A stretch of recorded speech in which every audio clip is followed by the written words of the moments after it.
حضرت خلیفۃ المسیح الخامس اید اللہ تعالیٰ بنصر العزیز فرماتے ہیں، اردو پڑھنا سیکھنا اس لیے ضروری ہے کہ حضرت مسیح موعود علیہ الصلوۃ والسلام کی کتب سے ہی اس وقت دین کا صحیح فہم حاصل ہو سکتا ہے، کیونکہ آپ کی تفسیریں، آپ کی کتب، آپ کی تحریرات ہی ایک سرمایہ ہے اور ایک خزانہ ہے جو دنیا میں ایک انقلاب پیدا کر سکتی ہیں، جو صحیح اسلامی تعلیم دنیا کو بتا سکتی ہیں، جو حقیقی قرآن کریم کی تفسیر دنیا کو بتا سکتی ہیں۔ بس اردو زبان سیکھے بغیر بھی صحیح طرح زبانوں میں مہارت حاصل نہیں ہو سکتی۔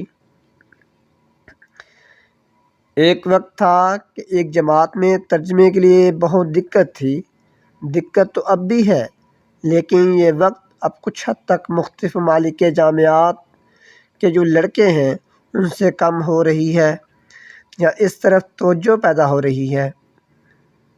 جامعہ احمدیہ کے مقالوں میں اردو سے ترجمے بھی کروائے جاتے ہیں۔ حضرت مسیح موعود علیہ الصلوۃ والسلام کی کتب، حضرت خلیفۃ المسیح ثانی کی بعض کتب کے ترجمے کیے ہیں، اور جو بھی طلباء کے سپروائزر تھے ان کے مطابق اچھے ہوئے ہیں، لیکن بہرحال اگر معیار بہت اعلیٰ نہیں بھی تو مزید پالش کیا جا سکتا ہے۔ بہرحال ایک کوشش شروع ہو چکی ہے، لیکن یہ تو چند ایک طلباء ہیں جن کی 2-4 کتابیں دے دی جاتی ہیں۔ ہمیں زیادہ سے زیادہ زبانوں کے ماہرین چاہیے۔ اس طرف واقفین نو کو بہت توجہ کرنے کی ضرورت ہے۔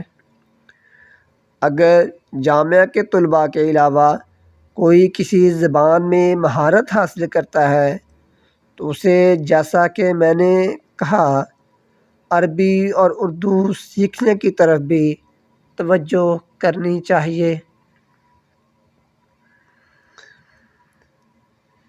بحوالہ خطبہ جمعہ 18 جنوری 2013۔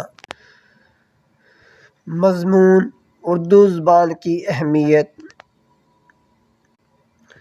اردو پڑھنا سیکھنا اس لیے ضروری ہے کہ حضرت مسیح موعود علیہ الصلوۃ والسلام کی کتب سے ہی اس وقت دین کا صحیح فہم حاصل ہو سکتا ہے۔